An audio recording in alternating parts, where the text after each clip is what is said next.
Trash and recycling collection is listed as the sixth most dangerous job according to the U.S. Labor Department. Distracted drivers and speeding can cause serious injuries.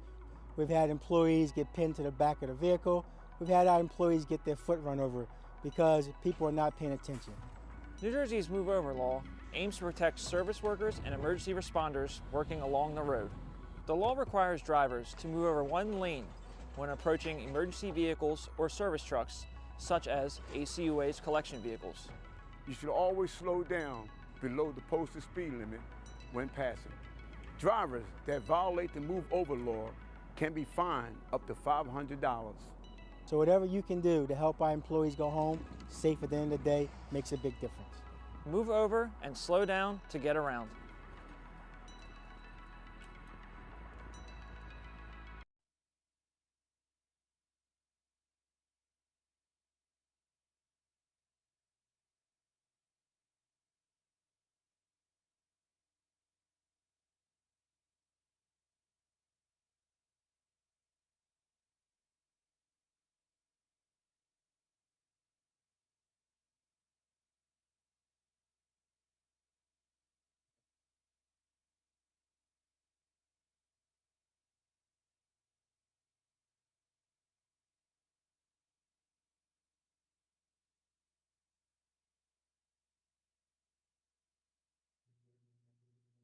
Hey, John, how you doing? I can hear you. I'm just having my camera issues. The light's on. I see it in all the other programs I use my camera for. I'm just um it's a big red line saying, can't use your camera. I've been trying to disconnect it and reboot it.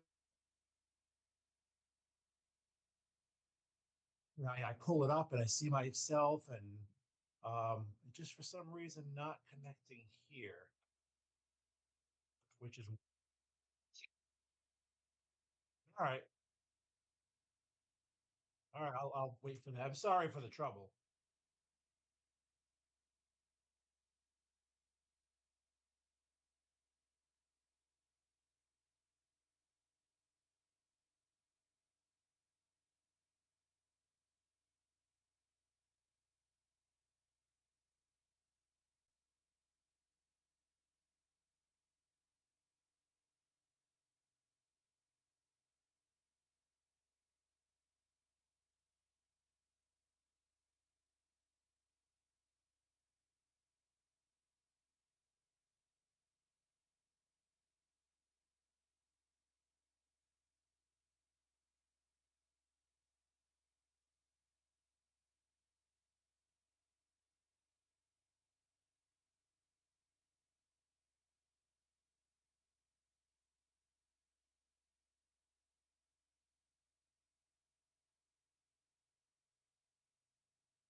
Good Tuesday evening to you. I'm WFMZ and South Jersey meteorologist Dan Skeldon here with this evening's solo rendition of Tidal Flooding Talk. Normally joining you right around 7 o'clock, pending technical cooperation every Tuesday evening with my co-host Palma Shiles. She had a pet emergency tonight, little incident with her beloved dog. Dog's fine, had to be rushed to the vet, and she's taken our dog home and getting pictures from Palma. Dog's good, and family is relieved that there were no issues. And she will be back with us next week. And meteorologist Joe Martucci, our other co-host as well, and he had a conflict tonight that was in advance, and he'll be back next week as well. So you stuck with me tonight as we, just try to secure this 7 p.m. time slot in your minds. We live stream on several Facebook pages, TriX57. You can follow us as well. A lot of different ways to watch. We will be introducing guests. This is kind of like a month rollout here. We're just kind of working out our technical difficulties and just kind of getting the swing of things. But we will be bringing guests in, and if you watch Tidal Flooding during its earlier renditions, 2018, 19, 20, you know what we talk about here. We talk about weather and climate and resiliency along the Jersey Shore, and really that could be applied to any coastal community as well. It's been a pretty easy winter, as we've talked about, as far as tidal flooding goes. And sure enough, this week we have another low pressure that could have been a big coastal storm and could have been and could have had some tidal flooding implications for the Jersey Shore, not to mention some big snows. But while that looked to be the case 4 or 5 days ago, over the past few days, it has been trending less and less snowy and less of a concern. In fact, I don't even really think we go to northeast winds with this coastal low. The winds largely stay offshore, which means tidal flooding concerns are nil. And outside of a little light fringe snows, perhaps right along the shore, more so down towards Delaware, Maryland, Virginia. The farther south you go, that's where the storm will be impacting. That's where the snow will have more of an impact. And yeah, with the track of this storm and just the overall setup, it's more of a north to northwest wind. So tidal flooding not even a concern as well. So we will be chatting with guests, with municipal emergency managers and municipal officials. We'll have meteorologists and engineers on, and we had a great time with our tidal flooding talk episodes during our few-year run, several years ago, back in the late 2010s, and that's what we hope to bring back. And we'll have the 3 co-hosts. We'll have this increased technology, increased interaction. We don't all have to be at the Irish pub in Atlantic City, which we do miss, the food, the people, the atmosphere, being all together. But this allows us to also bring in a more wide variety of guests. Remember, the Tidal Flooding Talk brought to you by the New Jersey Coastal Coalition, and from a growing New Jersey Coastal Coalition, as well as more and more municipalities, not only along the immediate shore, but farther inland, up Delaware Bay, up into central and northern New Jersey. Now, this started down in Atlantic and Cape May counties, has been steadily growing ever since. Have a web app now that helps you plot tidal flooding and track tidal flooding along live when it's happening, and know where to park, and know where not to park, know where to drive, and know where not to drive during winter storms as well, or during any storms, whether they be tropical, whether they be coastal storms, whether or not they be rain or snow. Remember, tidal flooding, something we talk about all the time, is a year-round threat along the Jersey Shore, along the Delaware Shore, really along any coastal community. And it can take multiple different kinds. You have nuisance flooding. That's the stuff where you have a new moon and a full moon. It doesn't even have to be a storm. It could be a sunny day, and you could have water along Jersey Shore communities. So nuisance flooding, usually the weather's nice, the wind is not that excessive, it's not raining or snowing necessarily, but it's just that the moon, the astronomical tides are lined up along with the wind. And again, doesn't even have to be a strong wind. You get the nuisance flooding, and that's something we get a lot. The more substantial, the more impactful flooding events can be the runoff flooding from heavy rain. Water can't drain. If you have a little tidal flooding, that adds to the situation. It's kind of like a 1-2 punch. And then, of course, the type we talk about a lot, thankfully not that often during the year, but those big ticket storms, whether they be tropical storms or hurricanes, whether they be nor'easters that bring rain or snow. And of course, they increase the wind, ramp up the rain, and ramp up the threat of moderate to major tidal flooding on occasion. Sometimes that happens a couple times a year. Sometimes we can go a whole year without having a significant tidal flooding event. But those are the types we do talk about. We throw in some meteorology as well. The wind has been the big story, of course, over the past couple of days. It's been a offshore northwesterly wind. So thankfully, we haven't had to worry too much about tidal flooding. In fact, there's been blowout tides. That's the opposite, right? Where the offshore northwesterly winds just cause low water levels in the Delaware Bay and the back bays as well. And we've had a pretty gusty wind. Winds gusted at the Atlantic City Airport Sunday evening to 71 miles an hour. That's just shy of hurricane strength. Now, if that was an onshore wind, we'd have a lot more of a problem in terms of flooding. But thankfully, an offshore wind, of course, with a wind direction like that, it's bringing in the cold air. And that's been the problem, the cold and windy weather of late. So we are going to track. We're going to be on the outer fringes of a coastal low. It's bringing snow to Missouri, Tennessee, Virginia tonight. Tennessee, Kentucky tonight. Virginia, North Carolina, Maryland tomorrow, and some of that light fringe snow will graze the immediate Jersey shore. And again, coating to an inch or two possible, but no tidal flooding concerns. And the concerns for a big time snowfall is off the table now, unless you're down around Virginia Beach or well to our south, even like down towards lower Delmarva. You cross the Cape May Lewis Ferry and head down Route 13 there down the Delmarva Peninsula. You'll get some snows as well. Our weather pretty quiet actually. We're still kind of thankful that we haven't had the big nor'easter this year. We've had a couple of decent snows, but haven't had coastal storm after coastal storm. Thankfully, that hasn't been the storm track this winter. No one's complaining. We've had our snow without the big nor'easter problems that come with a major coastal storm. But remember, March can be a pretty wild weather month. February looks to end pretty quietly. Once we get past this low that we're on the fringes of tomorrow into Thursday, we get another shot of wind, but it's an offshore wind Thursday into Friday. We have a pretty nice last weekend of February on the way, and next week looks pretty quiet as well. I am seeing signs towards the very start of March where things activate again. They always say, March comes in like a lion sometimes. So we do have to watch out for that. And some of our bigger nor'easters have been during the month of March. Of course, in March, not guaranteed to be snow. You got to have a cold, rainy nor'easter. But, we never let our guard down at the shore, right? We can't afford to, because nor'easter season ends, hurricane season begins, and then it's a cycle after that. And you throw in the nuisance and the rainwater flooding, and it keeps meteorologists, it keeps coastal residents busy throughout the year. So that's what the Coastal Coalition is hoping to do with Tidal Flooding Talk and all the other programs and activities that we partake in.